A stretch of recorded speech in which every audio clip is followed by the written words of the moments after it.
Good afternoon po. Bali, ang sakit nyo po ay sa espiritual. Yung hindi nakikita ng pangkaraniwang mata ng tao. Ngayon, natanggal na po yun. Pero nung nakasalang po kayo kanina, yung inipitan lang kayo ng dahon, ano talaga sa pakiramdam nyo po?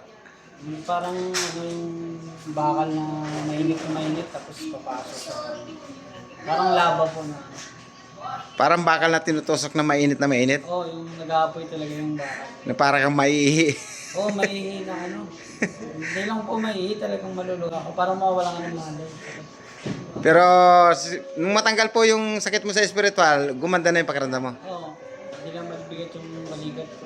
Pero para ka lang nagkukunwara, no? Pero isipin ng iba, kala nila nagdadrama ka lang, ano? Hindi po, ang totoo talaga niyan, sinamahan ko lang sila. Ngayon, bigla lang yung pagpatingin mo. Oo, sabi kasi nung partner ko po, pa-check. Pero okay na po pakiramdam nyo po. Oo, sir, okay na po. Taga saan po kasi kayo, sir? Sa ano pa po, Kainta. Cainta, Rizal.